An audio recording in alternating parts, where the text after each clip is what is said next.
परीक्षा, देखिए परीक्षा पास करने पर प्रोन्नति व वेतन वृद्धि पर असर पड़ता है।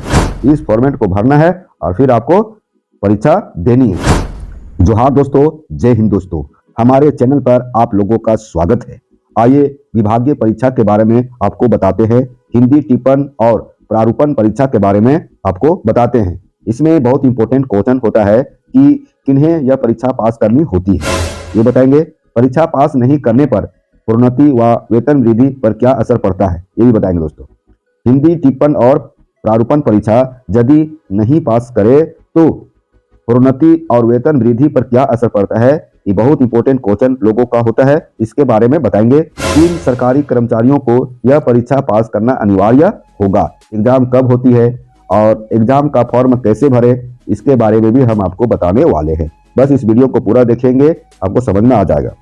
तो हिंदी टिप्पण का मतलब ये हुआ कि सरकारी कार्यालयों में, है ना, सरकारी कार्यालयों के कर्मचारी किसी विचाराधीन पत्र पर काम करते समय जो अभिव्यक्तियां लिखते हैं उन्हें टिप्पण कहते हैं। मतलब जो सरकारी कार्यालयों में कार्यरत कर्मचारी हैं, जब वे पत्र पर काम करते हैं, विचाराधीन पत्र पर काम करते हैं और उस पत्र पर काम करते समय जो अभिव्यक्तियां लिखते हैं उन्हें क्या कहते हैं, टिप्पण कहते हैं। तो हिंदी टिप्पण मतलब हिंदी में लिखते हैं तो इसे हिंदी टिप्पण कहेंगे। और देखिए यहाँ प्रारूपण परीक्षा का मतलब क्या हुआ, प्रारूपण। तो प्रारूपण हुआ कि कर्मचारी किसी संभावित पत्र की रूपरेखा तैयार करता है। प्रारूपण को मसौदा लेखन, आलेखन, प्रालेखन जैसे नामों से भी जाना जाता है।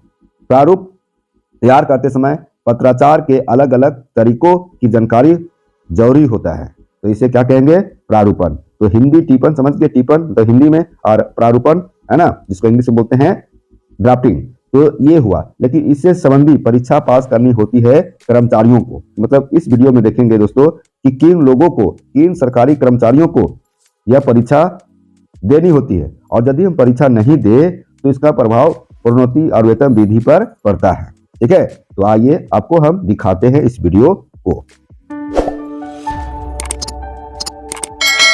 है ना। अधिकारी कर्मियों की हिंदी टिप्पण परीक्षा 9 तारीख को परीक्षा है, मतलब 9 फरवरी को परीक्षा है ना। तो कब परीक्षा है, 9 फरवरी को। इसके लिए क्या करना पड़ेगा, आपको आवेदन करना पड़ेगा।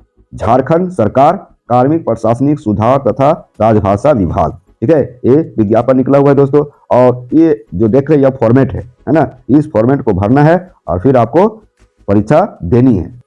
अधिकारियों और कर्मियों के लिए 9 फरवरी को हिंदी टिप्पण और प्रारूपण परीक्षा होगी। परीक्षा राजपत्रित गजेटेड ऑफिसर या राजपत्रित मतलब नॉन गजेटेड ऑफिसर के लिए होगी। कार्मिक प्रशासनिक सुधार व राजभाषा विभाग राज्य सरकार की ओर से आयोजन किया जाता है। जो यह हिंदी टिप्पण या प्रारूपण परीक्षा है दोस्तों, वो किसके द्वारा आयोजन किया जाता है, प्रशासनिक सुधार व राजभाषा विभाग, मतलब कार्मिक प्रशासनिक सुधार व राजभाषा विभाग झारखंड सरकार की ओर से यह परीक्षा का आयोजन किया जाता है। हर साल परीक्षा होती है, हर साल, है ना, हर साल परीक्षा होती है। राजपत्रित अधिकारी और अराजपत्रित कर्मियों को परीक्षा पास करना अनिवार्य माना जाता है। तो इन्हें परीक्षा पास करना अनिवार्य माना जाता है। परीक्षा, देखिए परीक्षा पास करने पर प्रोन्नति व वेतन वृद्धि पर असर पड़ता है। प्रोन्नति या वेतन वृद्धि पर असर पड़ता है मतलब हम परीक्षा नहीं लिखे, अभी तो परीक्षा पास नहीं किए तो आपका जो वेतन वृद्धि होता है उस पर असर पड़ेगा। ठीक है, वेतन वृद्धि होगा ही नहीं और प्रोन्नति पर असर पड़ेगा। जब प्रोन्नति का मामला होगा उसमें आप अटक जाएंगे। इस वर्ष परीक्षा के लिए 28 जनवरी की शाम 5 बजे तक आवेदन का समय तय किया गया है। 2025 में, है ना, कि 28 जनवरी 2025 तक शाम 5 बजे तक आवेदन कर सकते हैं। परीक्षा फॉर्म भरने का लास्ट डेट है 28 जनवरी। ठीक है, 28 जनवरी और 5 बजे तक ही। इसके बाद कोई आवेदन स्वीकार नहीं किया जाएगा। परीक्षा फॉर्म कैसे भरें, परीक्षा फॉर्म कैसे भरना चाहिए ये आपको बता रहे हैं। देखिए दोस्तों, ये है परीक्षा फॉर्म, यहाँ देख रहे हैं परीक्षा फॉर्म है। लेकिन परीक्षा फॉर्म भरने के पहले एक इंस्ट्रक्शन जारी किया गया है, इसको देख लेते हैं थोड़ा, है ना। क्या इंस्ट्रक्शन है इसको बताते हैं। परीक्षा फॉर्म कैसे भरेंगे सो बता रहे हैं, लेकिन इंस्ट्रक्शन क्या थोड़ा देख लेते हैं।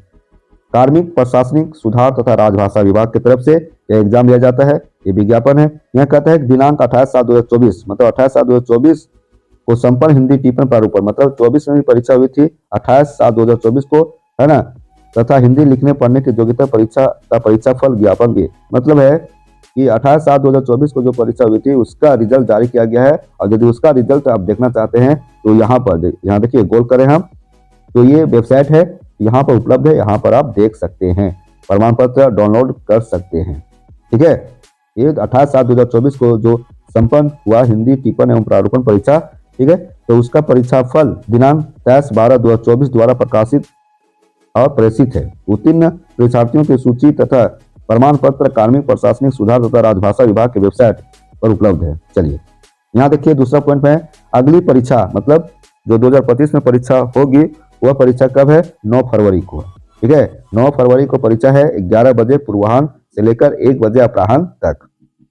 सचिवालय, प्रमंडलीय एवं जिला मुख्यालय में होगी। उन्हें परीक्षा कहाँ कहाँ होगी दोस्तों? कि सचिवालय, मुख्यालय, ठीक है, मतलब परीक्षा का टाइम है 11 बजे से लेकर 1 बजे तक, अपराह्न तक। और जो सचिवालय स्तर पर है तो सचिवालय उनका हो जाएगा, प्रमंडलीय स्तर पर हो जाएगा और जिला मुख्यालय में होगी। 3 स्तर पर एग्जाम होती है, सचिवालय, प्रमंडलीय एवं जिला। अब देखिए, राजपत्रित कोटि की हिंदी टिप्पण एवं प्रारूपण परीक्षा तथा नॉन मैट्रिक, है ना, यहाँ कहता है कि नॉन मैट्रिक, समझिए, नॉन मैट्रिक स्तर की हिंदी लिखने पढ़ने की योग्यता परीक्षा के परीक्षा केंद्र प्रमंडलीय मुख्यालय में होंगे। परीक्षा केंद्र कहाँ होंगे? प्रमंडलीय मुख्यालय में होंगे। ठीक है, राजपत्रित, यहाँ राजपत्रित बोल रहे हैं, राजपत्रित में गजेटेड ऑफिसर के बारे में बता रहे हैं। राजपत्रित कोटि के जो हिंदी टिप्पण एवं प्रारूपण परीक्षा है तथा नॉन मैट्रिक स्तर के हिंदी लिखने पढ़ने की योग्यता परीक्षा कहाँ होगी? प्रमंडलीय मुख्यालयों में होगी। राजपत्रित कोटि की हिंदी टिप्पण एवं प्रारूपण परीक्षा के परीक्षा केंद्र प्रमंडलों में तथा जिन जिलों में प्रमंडलीय मुख्यालय नहीं है वहां जिला मुख्यालय में होंगे। जैसा देखिए, पलामू तथा कोल्हान प्रमंडल चाईबासा में परीक्षा का संचालन आयुक्त के सचिव द्वारा किया जाएगा और रांची, हजारीबाग तथा दुमका प्रमंडल में परीक्षा का संचालन प्रभारी उप निदेशक राजभाषा द्वारा किया जाएगा। चौथा देखिए, सचिवालय एवं संबद्ध कार्यालयों के पदाधिकारियों तथा कर्मचारियों के लिए परीक्षा का संचालन कार्मिक प्रशासनिक सुधार तथा राजभाषा विभाग मुख्यालय द्वारा किया जाएगा। पांचवा देखिए, विहित प्रपत्र में आवेदन पत्र जमा करने की अंतिम तिथि 28 जनवरी 2025 है, 5 बजे तक, है ना, शाम 5 बजे तक आवेदन कर सकते हैं। अंतिम तिथि 28 जनवरी 2025 है। फिर देखिए, परीक्षा में सम्मिलित होने वाले पदाधिकारी कर्मचारी अथवा स्थिति अपने नियंत्री पदाधिकारी के माध्यम से सचिवालय तथा संबद्ध प्रमंडलीय या जिला मुख्यालयों में दिनांक 28 जनवरी 2025 तक अपना आवेदन विहित प्रपत्र में प्रस्तुत करेंगे। मतलब जो परीक्षा लिखना चाहते हैं वे 28 जनवरी 2025 तक फॉर्म भर सकते हैं, शाम 5 बजे तक। आवेदक अपने आवेदन पत्र तथा प्रवेश पत्र पर हाल का, मतलब करंट पासपोर्ट आकार का अपना एक फोटो चिपकाएंगे जो निश्चित रूप से संबद्ध कार्यालय द्वारा प्रमाणित अनुप्रमाणित होना चाहिए। मतलब है ना, जो आप फोटो चिपकाएंगे या जिस विभाग में आप काम कर रहे हैं, जो आपका ऑफिस है, वहां से भी प्रमाणित होना चाहिए। अब देखिए, ये ढांचा है प्रमाण पत्र का, ये आवेदन पत्र का ढांचा है दोस्तों। यहाँ है कार्यालय प्रधान द्वारा अभी प्रमाणित पासपोर्ट आकार का फोटो चिपकाना है। मतलब यहाँ पर अपना फोटो चिपकाना है और जिस ऑफिस में आप काम कर रहे हैं तो उस ऑफिस का जो आपका हेड है वो यहाँ पर अभी प्रमाणित कर देंगे। ठीक है, इसको भरना है तो आसान है। आवेदक का नाम हो गया, पदनाम हो गया, पदनाम या जिस विभाग में आप काम कर रहे हैं वो हो जाएगा।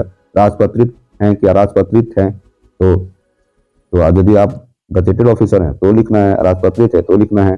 जीपीएफ नंबर है, सीपीएफ नंबर, प्रान नंबर, आपका 3 नंबर में से कौन कौन है? जीपीएफ नंबर, जीपीएफ लिखना है, सीपीएफ नंबर। यदि आप झारखंड के वासी हैं तो पहले सीपीएफ नंबर था, अब जीपीएफ हो गया होगा क्योंकि ओल्ड पेंशन स्कीम लागू हुआ। यदि आप ओल्ड पेंशन का लाभ नहीं लिए होंगे तो आपका सीपीएफ नंबर होगा, मतलब प्रान नंबर। विभाग या कार्यालय का नाम, जहां पर काम कर रहे हैं उस विभाग का नाम, जिला, किस जिला में पोस्टेड है आप, प्रमंडल। शैक्षणिक योग्यता क्या है? मैट्रिक स्तर है कि नॉन मैट्रिक स्तर? मतलब मैट्रिक से ऊपर भी है तो मैट्रिक में हो जाएगा, नॉन मैट्रिक में है तो यहाँ पर ये हो जाएगा। ठीक है, क्या आप पूर्व आयोजित किसी परीक्षा में असफल हुए हैं? यस नो, मतलब कभी यही परीक्षा लिखे हैं उसमें फेल हुए हैं तो हाँ या नहीं में लिखना है। अपना सेंड करना है, मोबाइल नंबर लिखना है, आवेदन करने की तिथि, कब आवेदन कर रहे हैं डेट दे देना है। ये हुआ। ठीक है, अब फिर यहाँ पर एक और फोटो चिपकाएंगे, मतलब 2 फोटो। तो ये इतना आपका जो है ना प्रवेश पत्र जो है तो आएगा आपके पास। प्रवेश पत्र आवेदन स्वयं करें, जो ऊपर भरे उसी को नीचे भरना है। खाली कार्यालय द्वारा भरा जाएगा, कार्यालय द्वारा भरा जाएगा। परीक्षा की तिथि, रोल नंबर, परीक्षा का समय तो दिया हुआ है, परीक्षा का केंद्र कहाँ परीक्षा होगा सो। ठीक है, तो इस तरह से आवेदन पत्र है। आपसे हम यही उम्मीद करेंगे कि हमारा इस वीडियो को लाइक कीजिए और अपने दोस्तों को इसे शेयर कीजिए, और यदि हमारे चैनल को अभी तक सब्सक्राइब नहीं किए हैं तो प्लीज कर लीजिए।